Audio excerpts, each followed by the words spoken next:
Anyway, everybody, welcome to the Daily Closing. We are doing a reaction video to the town hall interview that Patrick Bet-David decided to host with Vivek Ramaswamy. My boy! So I love let's Vivek. get ready for that. First of all, overall, takeaways. Without going into a few of the bullet points, what was your feel for the whole thing? What does it mean in terms of what this type of activities will be now moving forward? I mean, always controlled, essentially dominated by the traditional media outlets. You know what I mean? The fact that you have DeSantis going to Twitter, you know what I mean, to X, making the official announcement. A few issues with that one, but this time it was history making. 1,000%. Yeah. This is also history making. Right. Going to a podcaster to do a town hall. Looking at the guy saying, "Hey, this is a fair guy. I don't need to go to TV. We're gonna get just about the same amount of eyeballs, or maybe even more." There were right? Like 500,000 people. And it's incredible just what happened when it came to live, meaning that the system was able to hold all the traffic, and the reaction moving forward. This video is being moved around, and again, it's signaling something very special moving forward. What does it mean to you? Because obviously, we were lucky enough to be. Yes, we were there. We went live. It was amazing. Let me tell you, being in Valuetainment, that facility is just phenomenal. I loved it. I think it was incredible to even see how it works out. And we are in baby steps here, but I can see the vision. Just so you know, I see the vision, and respect to Patrick and what he's doing over there. What a blessing to be mentored by him. That's one. Two is just the overall feel. Like, you looked at the crowd, and it was diversity at its best. I don't think there was a single community that was not represented. There were people even that came in from like Indiana and Chicago and a couple of different places. So it was interesting to see that it wasn't just local. I mean, I thought we were special because we were coming, 3 hours away. And then somebody's like, "I drove from Indiana." I'm like, freaking next level. Today. Today. I'm like, how are you awake? But that was, man, I think it's a reflection of the crowd that even both Patrick and Vivek attract, which is it was a lot of entrepreneurs. You can see a lot of people, business put together and stuff like that. So honestly, I felt even some of the questions were less scripted. It was very even one of the last questions that was asked about, I won't get into the details, but I'm sure we'll talk about it. Correct. Both the question and the reaction from Vivek, it was just phenomenal to just witness right there. It was like, caught me with my pants down, basically. But I was honest about my thing, and that's his whole campaign. His campaign is truth, so I like that. 1,000%. Is it safe to say that you also had a lot of Trump supporters that actually showed up there to see what about this guy? Yeah, because it was. I think that at some point, Patrick even asked the question about, how many of you, for this point, and you can see there was a very large group of people that were sitting there, and also a lot of people that, not necessarily wanting to let anybody know which way they lean. Right, they're in the closet. Exactly. Yeah. But first of all, from my end, I want to give Vivek a lot of credit for accepting the invitation, because this is not a scripted facility. For anybody who actually knows Patrick, and we have the privilege to know Patrick at a more personal level, in my case, the guy is essentially family, and it's somebody that we love and respect tremendously. He's a friend. He's also a mentor, business-wise. Patrick is one of those guys that has a very unusual talent, which is to have the ability to bring people together. He has the ability to look for and also extract the best out of people. Right. You know what I mean? Yeah. But in addition to that, though, this is a guy that knows how to make money. And I got to highlight that, because most of us go through life very easily learning how to spend money, but not all of us actually know how to, or don't get all the tools, just the opportunity to learn how to make money. You know what I mean? And so for a lot of people that look at this moment and they say, "Oh, this is just another move for Patrick to make some additional money." Listen, the guy he's a pro-capitalist. He's a for-profit type of individual, makes no apologies about the idea that being profitable is one of the signals and one of the responsibilities that you have as a leader, you know what I mean, as a business person. But in addition to that, though, is this guy, and I tell you this because I had these private conversations with Patrick. When are you going to run for something? Right. When are you going to? And he said, no. I said, I kingmaker. I want to be a kingmaker. You don't think he'll run for like governor or something? No, I don't. He won't have a Trump moment. It's like, if I need to step in, I will. And all of a sudden, he did step in. There was an interesting podcast that he did with the guy from the Young Turks. You know, who was telling Patrick, Pat, I'm telling you, you don't have to be, I know what everybody says, that you have to be born in the country to be. Just think about the cases of people that were actually born in areas that were so-called under control. One of the Republican candidates from the past, John McCain, who doesn't know John McCain, you know what I mean? Right. Unless you're extremely young, you have no idea. But he was actually born in a sorry, I don't know who John.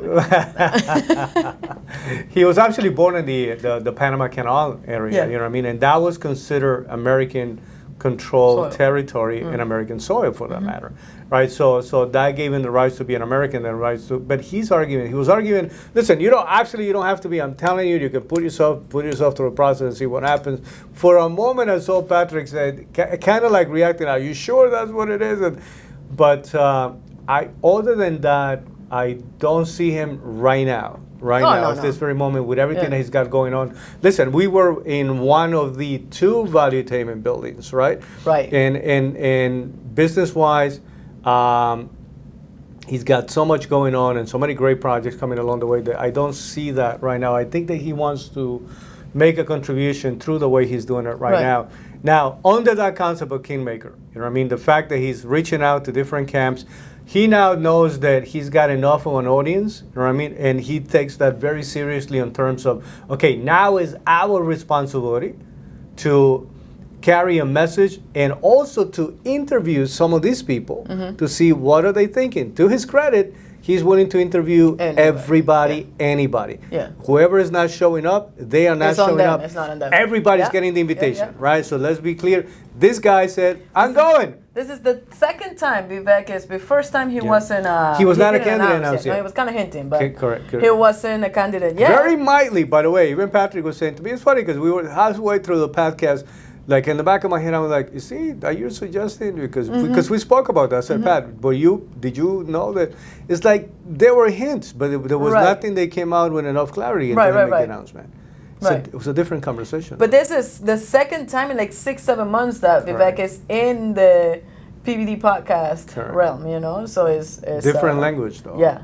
Well, 100%. Well, the first one he had to defend Trump. A lot because he wasn't the candidate. Correct. So it was correct. By the way, respect to him. By the way, interestingly enough, he still does a lot of that. Yeah. Because in his head, he's defending rule of law. He's defending justice. He's against any type of abuses that are taking place. So he's doing a phenomenal job. But we got about 15 guys. We got about 15 points. Don't get nervous. We're going to go through them. We're going to go through it, absolutely. Some of them is just more of a reference than anything else. And we just want to give you a little bit of an idea just based on what happened there. So if you unfortunately didn't get a chance to be a part of it, haven't seen the video, which we highly recommend, you go watch, obviously, and subscribe to Valuetainment. You know what I mean, the PVD podcast, because there's a lot of great things that will come out of it and is going to help you. So, but why don't you take point number 1 though, because this is something that it really caught your attention. Yeah. I mean, as he was going through it, that was the moment that I said, I usually am a note-taking type of person. Sure.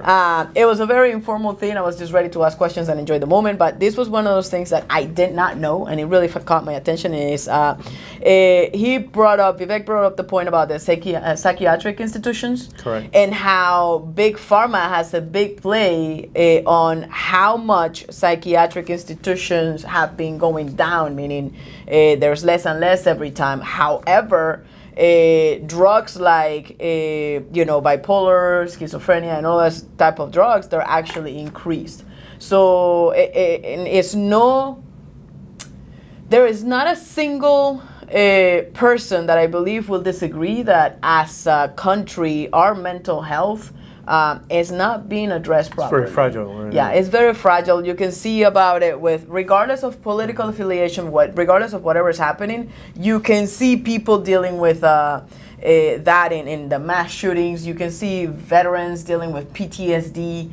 A good chunk of the homeless population is also, has some sort of mental health issue.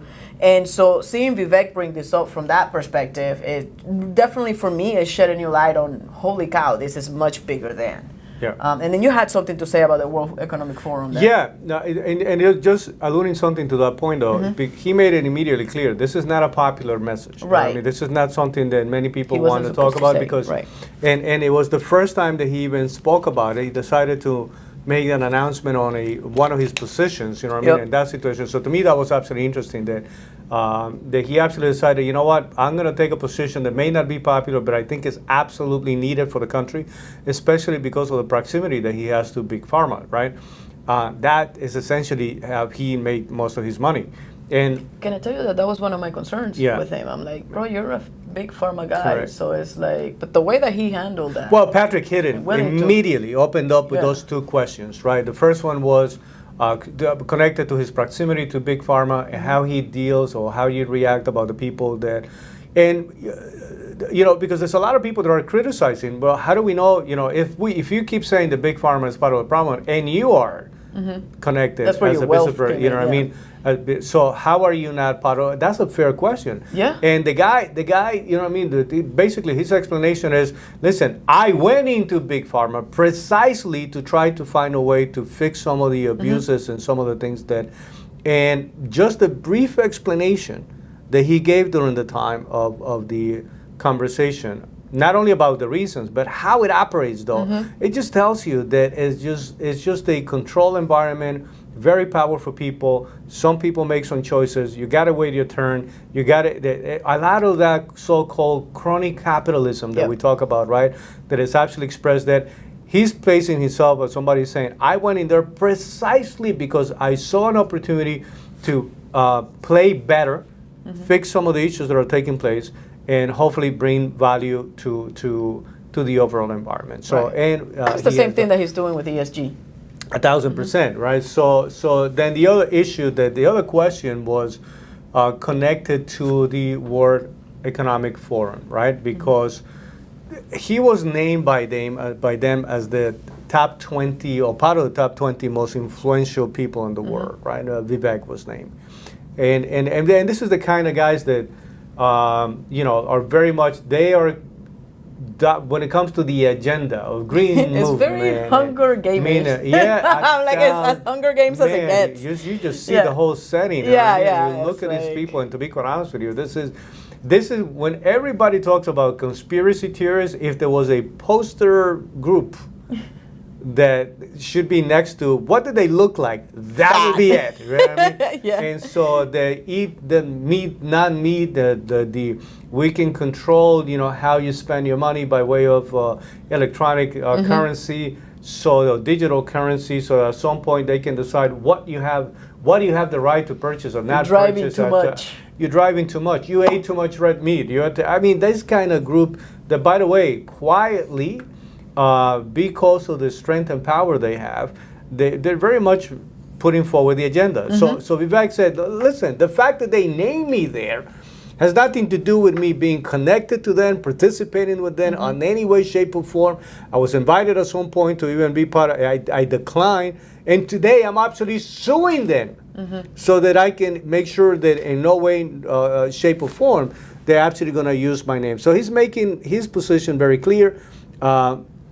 About the fact that he has nothing to do. By the way, those points, you watch, they're going to continue to be over and over. It was like miles length. Over and over again. Regular media are going to keep highlighting those points. Big Pharma, World Economic Forum, as if somewhere, somehow, is a negative aspect of his But he's using it as not only his political aspirations, but as an individual, right? Yeah. Something negative about your character and your persona, which is they love to attack. But which is crazy because this is the same people that are like all about the World Economic Forum and especially Big Pharma, sponsored by Pfizer. You know, that's what I was saying. Okay, they're gonna be careful criticizing you Yeah. because the number one thing for these guys is the so-called green movement agenda. So you can't have green movement people criticizing you based on the fact that the so-called entity that is driving more than anybody else, the green movement idea, is naming you top 20 most influential people. So I don't know. It's going to be a funny thing to watch. But and then he went into point number 3 is obviously China and India, the dynamics there, right? There's a lot of friction already taking place. It's very clear that these two countries now are looking at each other with a great deal of suspicion, right? There's suspicion because India at this point is very well positioned just based on the population, though, right? I mean, they have an incredible amount of young people. And it's growing. It's growing. Yeah. China's population is actually already declining, and they have an older population. And I mean, that goes back to the one-child policy, right, that they have for so many years. But now the question is, he even laugh about it or made a joke out of the whole thing, saying, "Is that because I'm of the Indian descendancy?" Right? Yeah. So, but yes, maybe in many ways because he is somebody of an Indian background, right? Knowing that is the next emerging economic superpower that's coming around. How will you deal with that? You know what I mean? Yeah. And by the way, are they really friends of the United States? Or they really because so far every other country that we help for them to get to a structure, an economic structure that was solid and strong, that we helped do that, at this point has turned out to be enemies of the country. Right. So how do we know that we're not in a situation where we got to be more careful? And I don't think he said it this way, but that's the way that I interpret it. India is just for India. Like, India could care less about everybody else. They're just kind of like figuring themselves out. They're like, we're in a good spot. We have money. We have all of these different things. What he did say about China, I thought it was really interesting, which is, the United States wanted China to be more like them. So they sent a bunch of different, brands and business to China so that they can be pro-capitalism. And what it did is it came back and bit us in the ass because they use the concept of capitalism and their money to now go against us. And not only that, they're using our own money to do that because a bunch of different, we are right now dependent on China. Correct. So, but I think that the biggest difference, and if we want to highlight was, so he wants to get out of there. It goes along one of the statements that you're making right now, which is the fact that India is for India. India, as of this moment, has no global ambition. They're not coming out, rolling out, our next 100 years of domination, and we take it. China is. Right. That's true. Every single step of the way signaling that their intention is for them to position themselves as the global force, taking down the United States and any other country for that matter, right? But we'll see. I think that China is, and he highlighted the fact that he also believed that China is a lot more trouble than we like to believe. Now, geopolitical though, the next point number 4, has to do with how to deal with foreign leaders, and also a little bit of an assessment about, Jinping from China, Putin, obviously Russia. Again, we spoke about India, but also the potential threat to Taiwan right now being invaded, given what has transpired with Russia and Ukraine. And, one of the questions was the fact that he might be very good when it comes to business, right? And if you're part of business, you learn to read people. But in that environment, though, right? Because this is a different game, because this is a long-term game of aspirations and manipulation. This is no longer checkers. Right. This is people truly playing chess, right. And they are going to outmaneuver. And that was as a matter of fact, one of the criticisms that was labeled against Trump. You know what I mean? You're naive. You don't know how to deal with these people. These people, especially when they were talking about somebody like Putin, KGB trained. This is a guy that really knows how to manipulate people. How are you going to handle those people? you have argued 1,000 times that Trump did better than what our current president, right? I mean, honestly, Trump is doing way better than what Biden is currently. He did way better than what Biden is currently doing right now. I believe that we wouldn't have been, and I think half of the freaking planet believes that we wouldn't be in Ukraine, and this whole Russia thing wouldn't be happening if Trump would have still been president. So that's that. So for me, Vivek's response to us, it seemed a little like naive in the process. I do like the fact that he believes that he can actually truly negotiate with these guys. And we need to also remember, because he mentioned that, we're painting these guys like Putin and Ping and all of these guys as like superhuman. Yeah, and like this really, really like, the Thundercats bad guy type of thing that is like, and yes, to a certain extent they are, but they're still people. So, and understanding that, I think maybe negotiating would be a better option than like... One of the statements that I love about this specific question was the fact that he said, we are making a mistake by sending Russia to China. Mm-hmm. We have to roll that back. That's a tactical mistake. We have to make sure that we can go in there and just remove that, create a little bit of a separation between that relationship. Yeah. That will help us tremendously.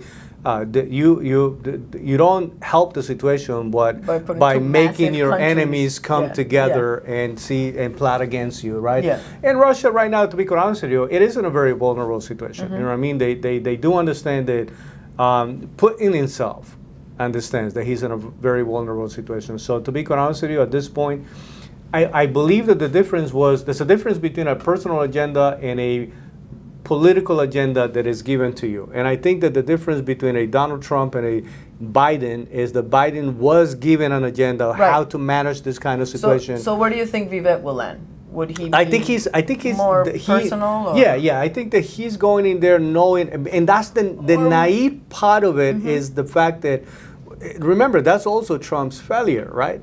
Is my agenda, right? And it's hard to say failure when you want to implement your agenda that you ran on, right? I mean, but the fact of the matter is that, again, you're not playing checkers, you're playing chess.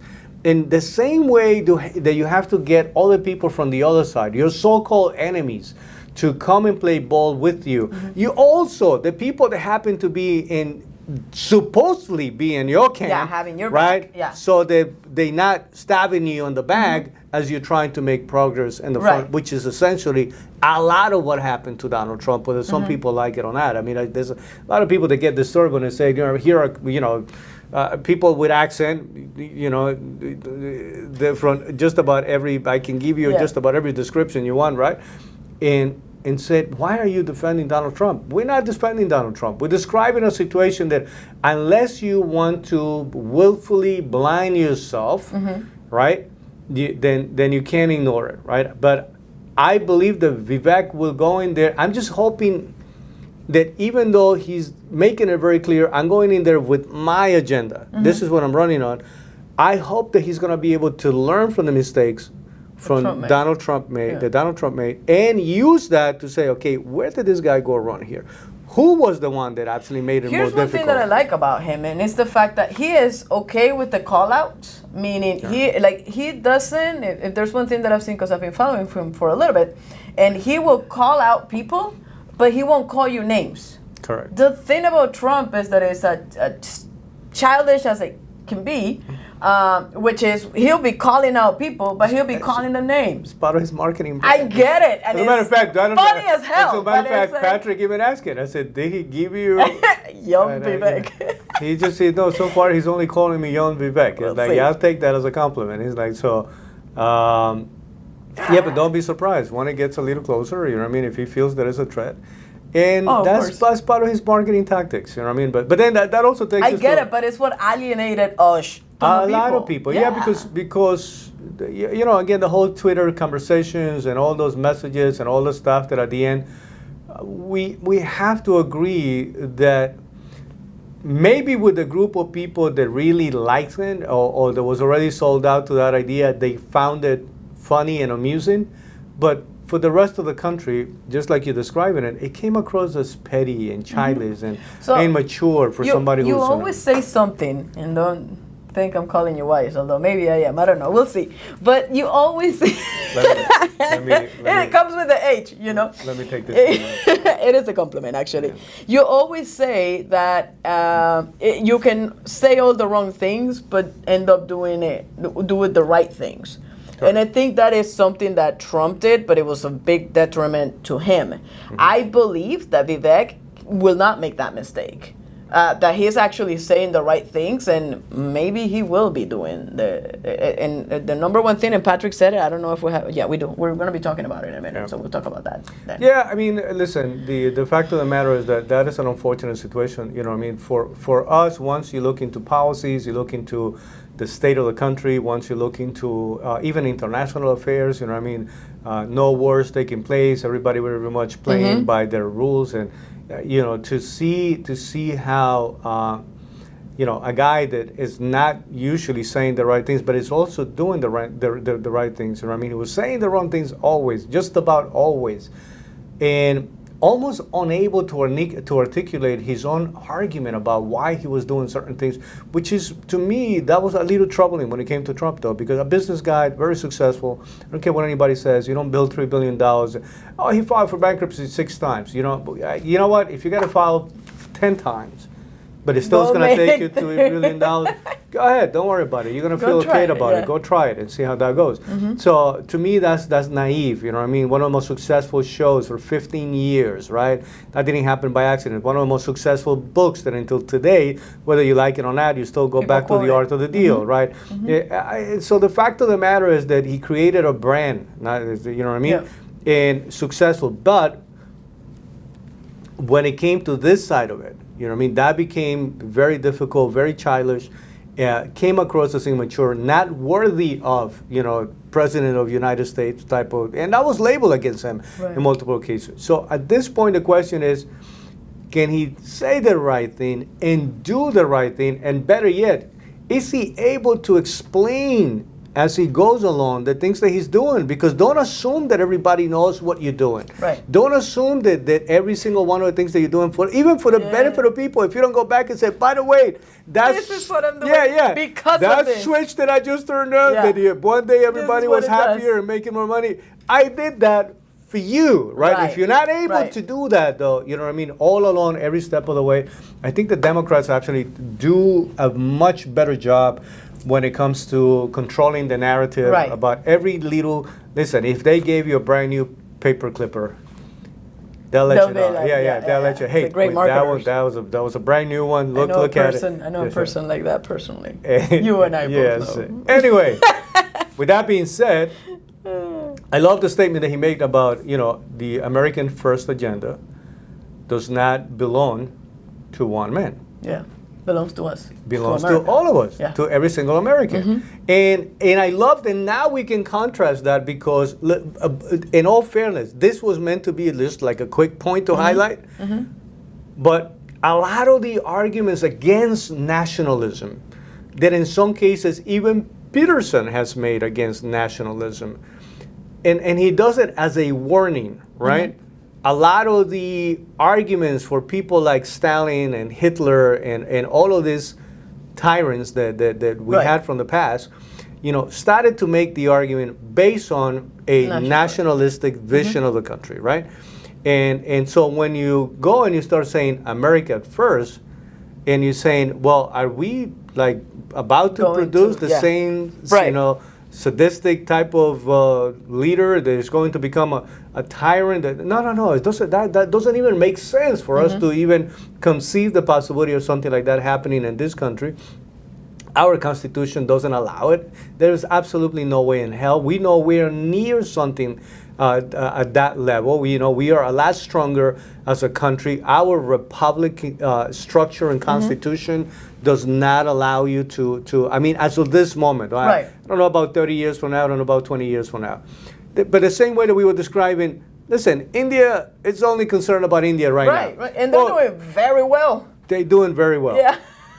Well, how about we become concerned about America? Right. America first. Right. Right? And by the way, that doesn't mean that we don't have to do the right thing by everybody else. That doesn't mean that we don't have any moral and real, that you are, you know, valuable responsibilities to the rest of the planet. But listen, if you don't save yourself first, right? This is the oxygen mask concept. Yeah. How the hell are you going to save somebody else? Exactly, and we heavily criticize. So I think that was a phenomenal way for him to put it, because it's not that you're going to hijack that from what Donald Trump was putting out there. He said that belongs to all of us. The whole concept of lighting the streets and darkness at home. Correct. Is you cannot be lighting the streets and darkness at home. You cannot be so concerned about somebody else and not take care of whatever is happening right here at your own home. And so, I agree 100% with that statement. Point number 6 is everything.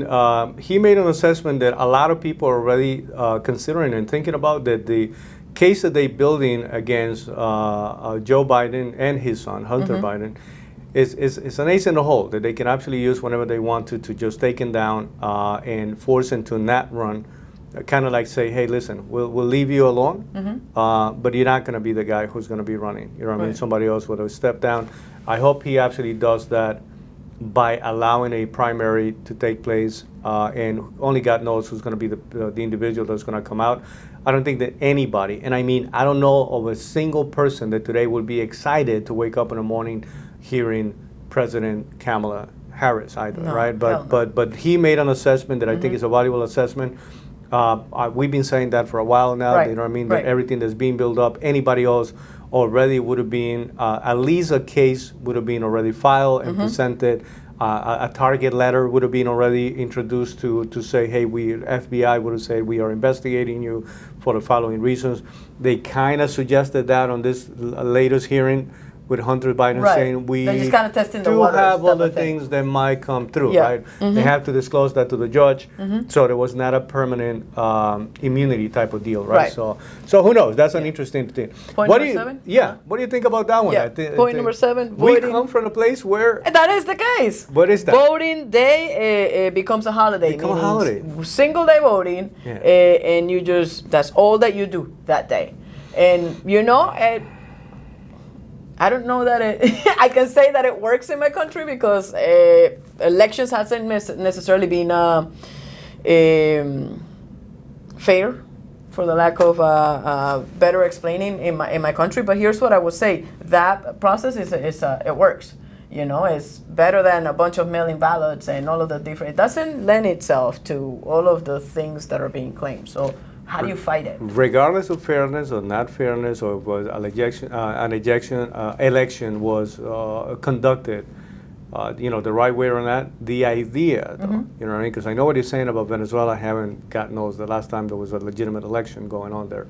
But in Honduras, you know what I mean, it's a holiday. It's fun. So you're talking about, undeveloped nations that actually takes something that we should consider as sacred as it gets, because we are choosing the next leader. The fact that we don't have it as a holiday, I think that would be extremely helpful for a lot of people who, in many cases, in all fairness, holidays about a bunch of different shit. It makes no sense. Like, why is the bank not open today? I don't know. It's like some dudes. Like, I'm like, come on, man. But this will be, I think, will be helpful for the whole process, right? Number 8. This was an interesting moment. This is probably one of the interesting moments that he's still going to have to provide an explanation, right? This left a question mark on the table. Yeah, 100%. This is Patrick Bet-David pushing to asking the question and frame the question to help it understand what the concern was. Right. Chris Christie was part of the close group of advisors for Donald Trump. That he chose personally. Who ended up making recommendations that at the end were not helpful. And this guy Trump. From the FBI, what's the name? Including the Raid, I believe is his last name. And that's part of the set of recommendations that was actually made. So Patrick is asking him, first of all, who is advising you, right, to try to get a feel for that, and any names, right, that we are familiar with. And how do you know that you're not going to end up with a situation like what Trump was triggered between Christie and Trump? Fair question, right?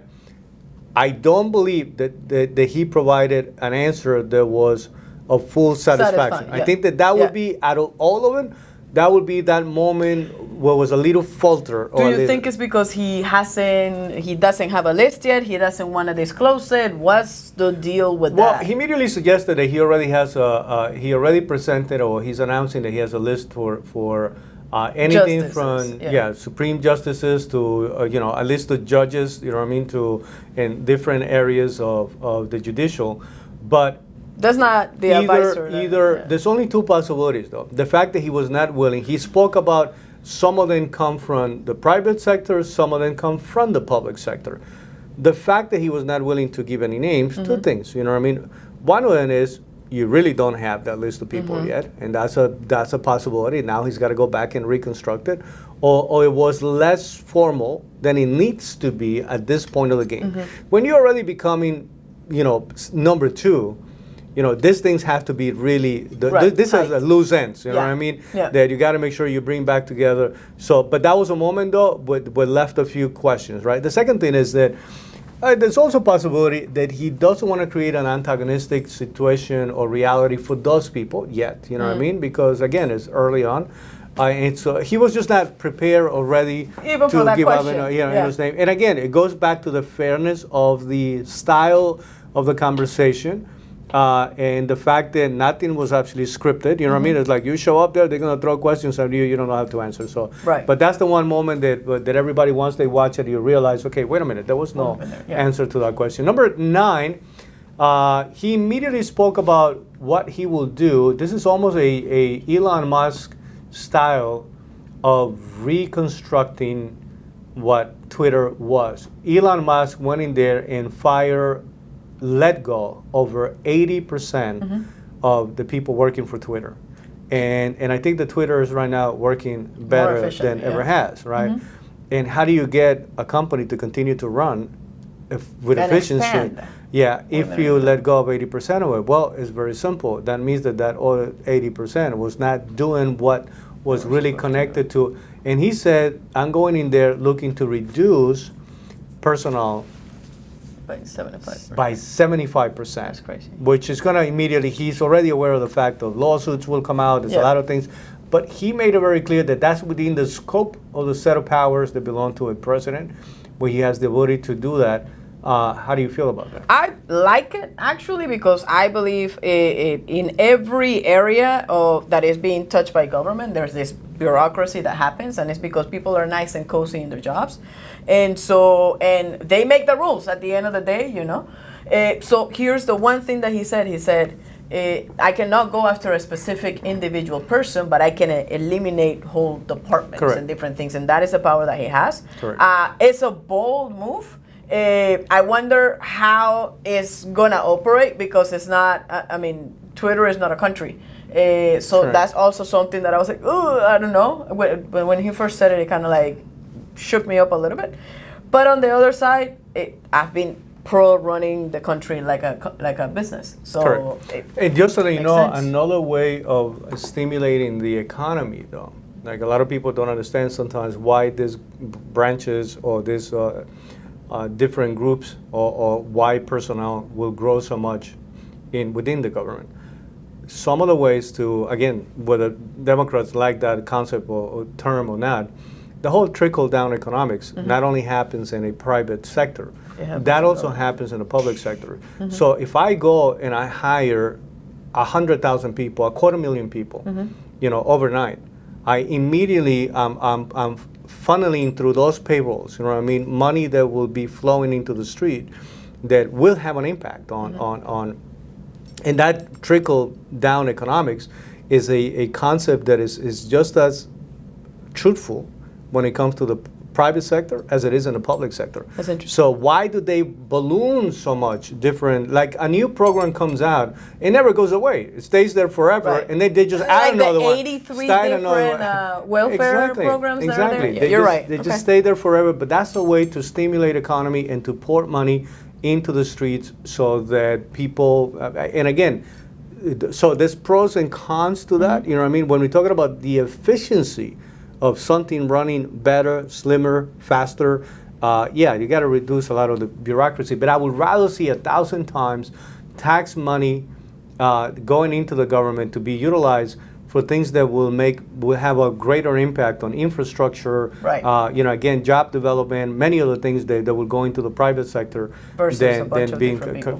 Correct. And by the way, I'm not one of those guys that don't believe the government doesn't have a role to play. I do believe the government has a role to play, but I don't believe that the government is there to compete with the private sector, because the government doesn't produce absolutely anything. It just depends on whatever it gets from us, the citizens, right? From finally, yeah. Do you want to tie that one up with the FBI? We can take point number 9 with 13, which is shutting down the FBI, but allowing the CIA to stay. Assets. And again, it's not about getting rid of everybody. It's like you said, you know what I mean? Repurposing. Just moving people, different departments that are more effective. They are absolutely doing jobs that don't give them the opportunity to become as political, because right now that's the way the FBI is being looked at, as a political arm. Here is something that freaking stopped me dry right there. He says, there are 35,000 people that work at the FBI. 20,000 of them are at the home office, and 15,000 of them are in the field. That to me was like, what in the world is happening? Like, imagine if our insurance agency had more people operating in the back office than people selling. That is an unsustainable business model, and is, you know what, it makes sense what he's saying, especially if you can say, let's grab the 15,000 field people and put them in places like the DEA and the different places that you have the opportunity to do specifically, whether it's drug enforcement or white collar different things, or all of this different. And the 20,000 people that are at the home office should be working at a home office in a company that is funded and created by an entrepreneur versus being funded by the government. Like, this is insane to me. CIA at an international level is needed. But I'm going to tell you, CIA is a very scary institution because it really works on the shadows. And it's not... Meaning they don't have rules. They literally, there's a lot of stuff that goes on. So I would like to see a president that has better control of what's actually going on with the CIA. And I understand the argument of why they have to be kept independent, but as independent as possible. Right. So there's no political influence, because you can have a president who's willing to sell secrets. You know what I mean? You can have a president that's willing to sell favors. You can have a president that's willing to sell information. You know, I mean, even if it's not top secret, but at least kind of give heads up. We have a little bit of that going on right now with the Biden administration. You know what I mean? At what level, we don't know. In broad daylight, there's no shadows there, by the way. We don't know at what level. But the fact of the matter is that, listen, I understand why he's saying they have to stay. I just would like to see this entity a little more under control, because they can be very scary. These guys have the power to stop wars. They also have the power to start wars. You know what I mean? So, but anyway, with that being said, a little bit of a joke moment, or a laughing moment. This is Trump. Patrick said, listen, Trump is looking at everybody running, saying, I'm going to see if we're my next vice president. You know what I mean? Who do I choose as vice president?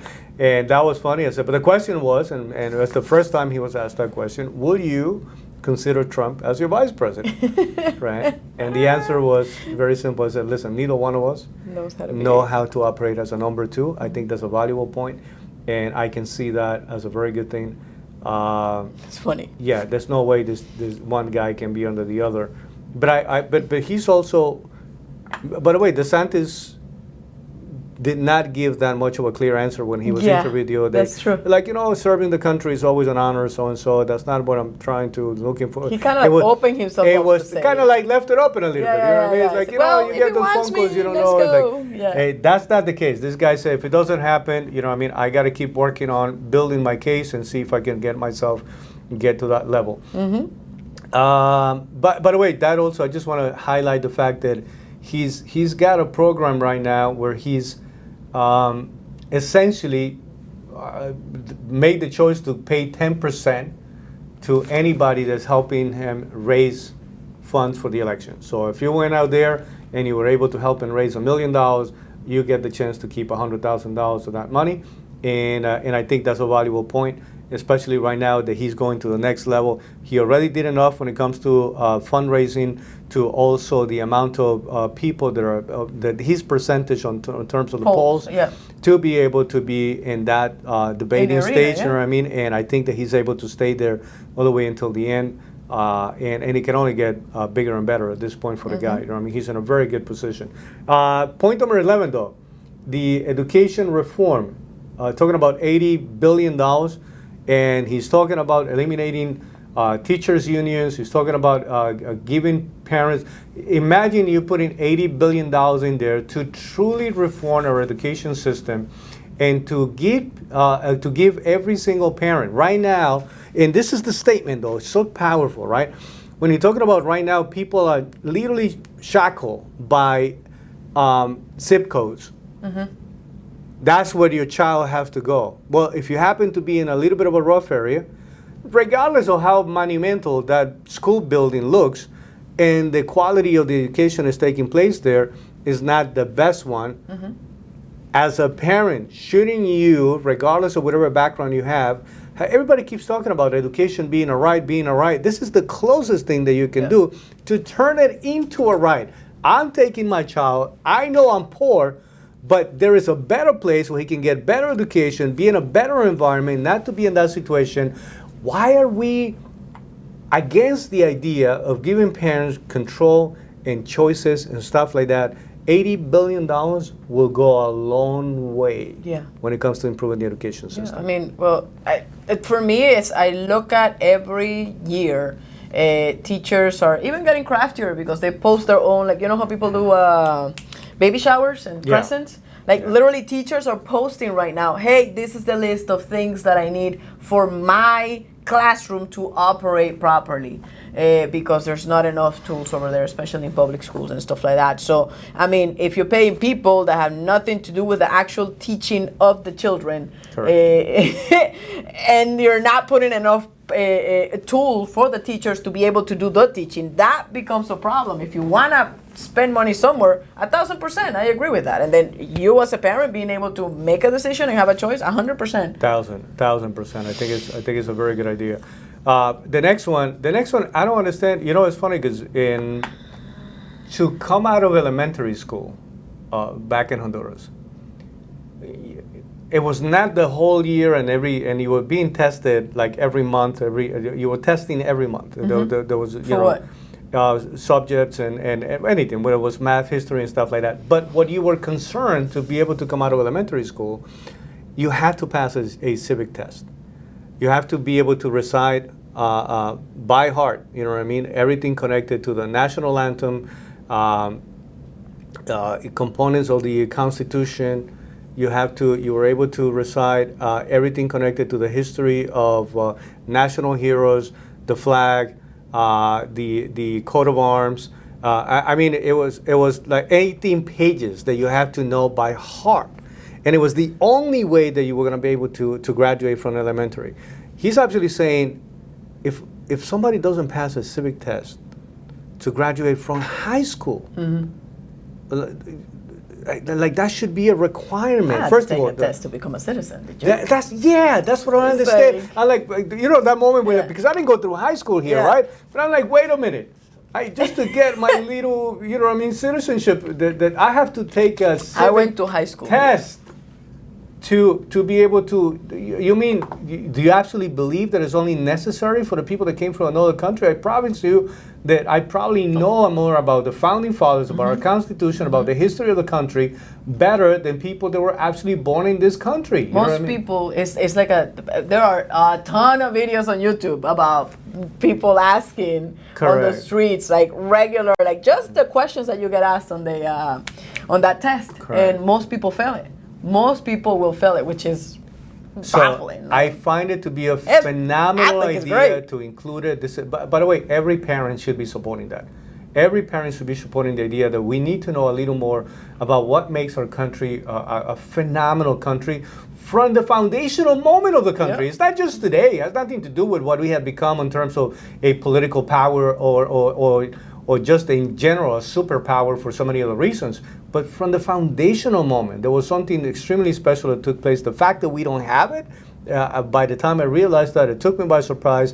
When you remind it also, it's like, you're right. I can't believe we're not doing this. I mean, I was proud to be, to become an American because I was studying it, and I'm like, holy, this is freaking phenomenal. Yeah. The other day I was watching a show, it has nothing to do with the thing, but it has everything to do with it, which is I was watching a show, and the show literally said during the ceremony for people to become U.S. citizens, like, I can give you a long, boring speech about a bunch of people that are not, or I can just make you citizens. So what do you want me to do? The judge that is supposed to preside that said that, and I'm like, and everybody was like, oh, don't tell us anything. I just want to be a citizen. And it's like, no, like, this is for you. Like, you can see even in media, once again, I freaking hate media. Yeah. It's like they are watering down even that process. 1,000%. That talks about, like, the freaking American dream. So, yes, 100%. I love to see it. Yes. I think it will be extremely helpful. So that's definitely a good thing to see it happening. So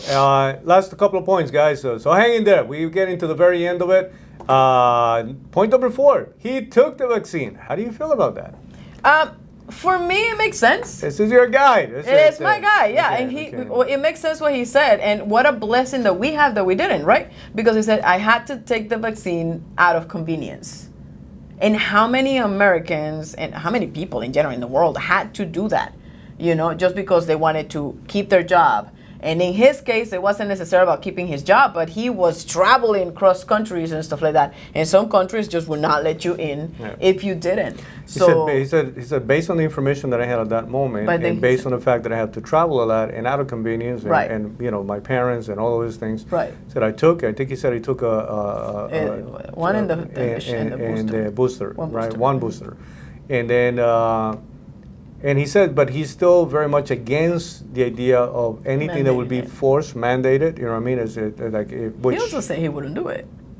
Knowing what he knows now, he definitely said, I don't think it. Crazy. Which again, it's what I really mean? scary. It's funny. So that it is what it is, but it's a good. The final question is, obviously somebody raised concerns about the fact that, his Hindu religion, his background, right, and in many ways, to understand Hinduism, what is this idea of these many gods that happen to be part of the tradition, and there is always even the idea that even though there are many gods, and this is one of those things where sometimes the Catholic Church with the Trinity is connected, or is somewhere somehow equated to, and there's no equation between one and the other. But they use that kind of reference point to say it's almost like the same way that you have the Father, the Son, and the Holy Spirit, but it's one God, right? And so for us, it's like we can name all of these people, but there's also one God, right?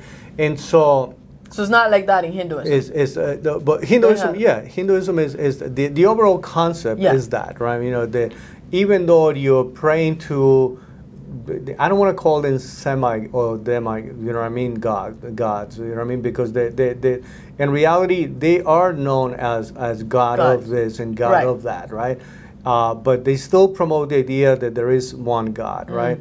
However, very difficult to make the argument when you're listing, another 82, So, but the question was based on the fact that, our country was founded on a Judeo-Christian tradition. And so the question was, how do you reconcile your position with this position? Which was pretty much one of the final questions. I'll let you give a take on that before I...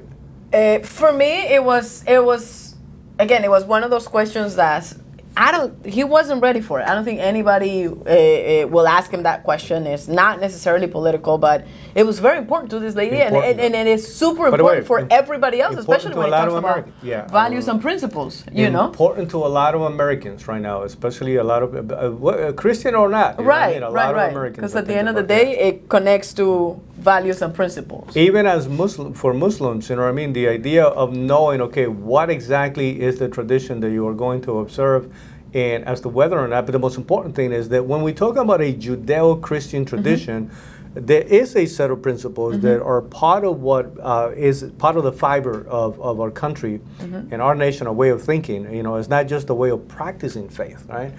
But yeah, it was one of those questions that he was probably not expecting to get from people, but he made I think he answered it well in the sense that he said, I am very clear that we are operating under the tradition of a Judeo-Christian from the foundational moment to where we are right now, and I intend to continue to operate under those principles. Right, but he's not willing to not say that he's not. No, correct. But he also made it very clear He's that not he's gonna very pretend or anything like grateful that, so. for the tradition that he was born into, you know what I mean? And that he's very comfortable to be a practicing Hindu. So again, one of the things about this guy, even on this question that sometimes have the ability to get very complicated, is straight answer, you know what I mean? And he addresses issues, you know what I mean, opposed to, except for that whole question about the group of advisors, I will say that he did very well on every question. That's the only one where he left a little bit of a question mark. I hope he goes back to address it, you know what I mean? And the guy's becoming more attractive by the minute, though. Yeah.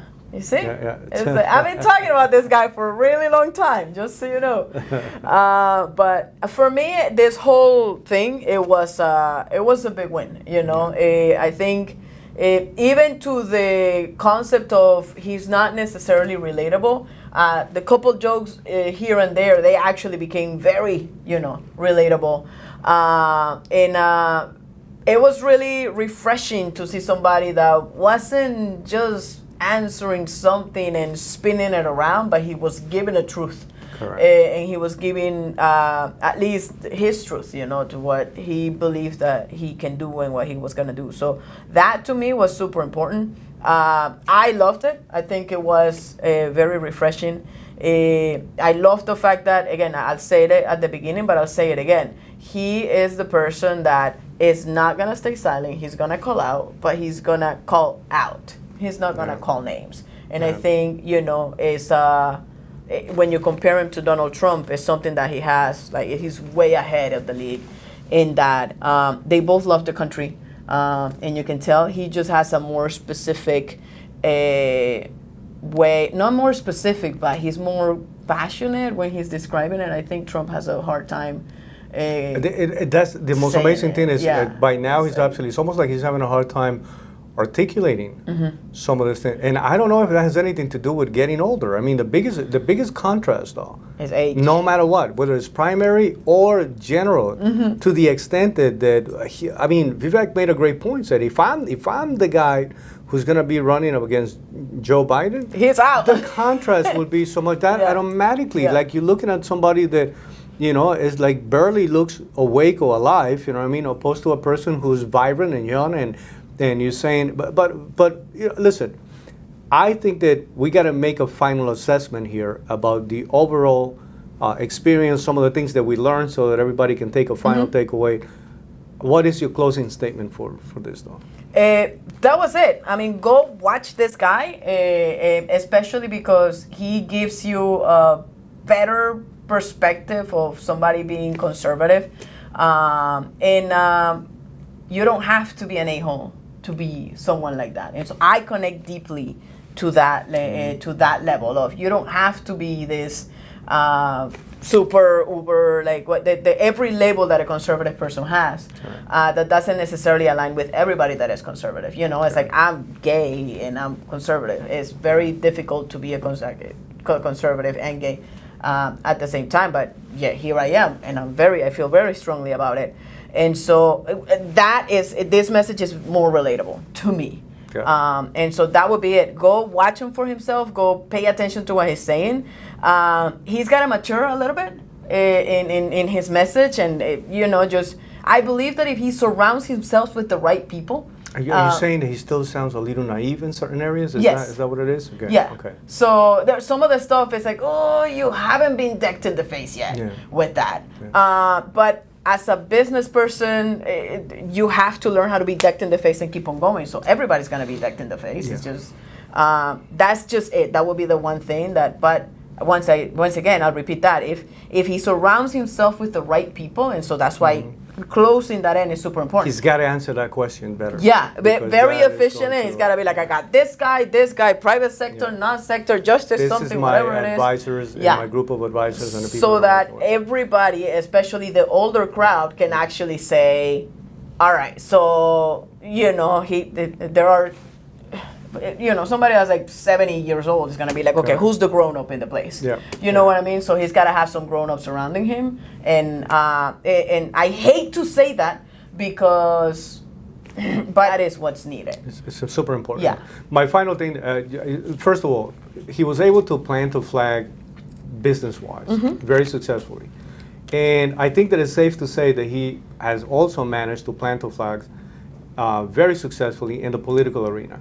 The fact of the matter is that this is a voice that's not going to go away moving forward. Soon. He's going to be, and I'm not just saying anytime soon. I mean, unless he chooses not to be part of any political conversation moving forward, it's not going to be a voice that anybody can be able to ignore when it comes to politics. I think that moving forward, he's going to be whether he gets elected or not this time around, I can see the possibility of this man becoming a president at some point. I can see also, by the way, in general, the Republican lineup right now is coming across as being more exciting and more exciting to watch and more exciting to learn about and to see these movements, right? Where you went from no way in hell to wait a minute, you can absolutely become number two and make a legitimate run for when it comes to primary to actually become the person who would be representing. In addition to that, though, the fact that he makes it very clear, I feel that what is being done to Donald Trump, that the allegations are so flawed and it comes across as again, election interference or as a witch hunt going after somebody, that I'm willing to announce early on, I am willing to pardon this man. For any Trump followers, when you're talking about what is the best two potential conditions, right?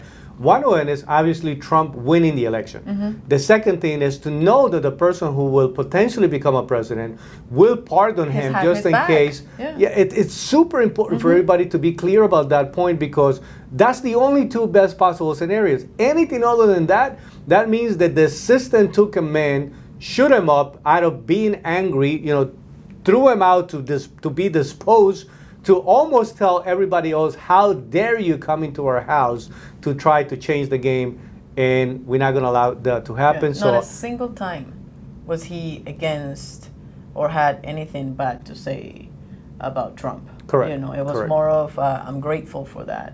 Correct. And the last thing that I wanted to say, and it escaped me at the beginning, but it's so important, his wife asked him.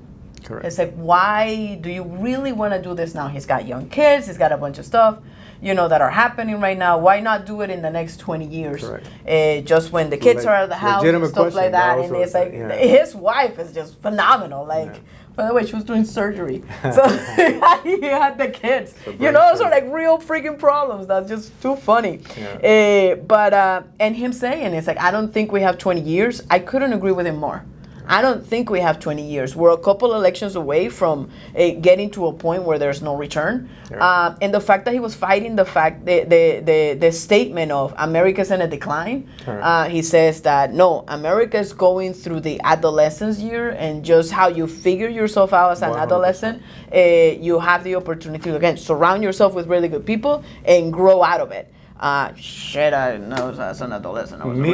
Traditional media is super concerned watching something like this. Yeah. Because they losing grip out of the one thing that they were able to control always. The town halls. Yeah. Those town hall conversations is just a matter of time before a political debate, whether it's primary or even at a national level, is actually held by. Can you imagine?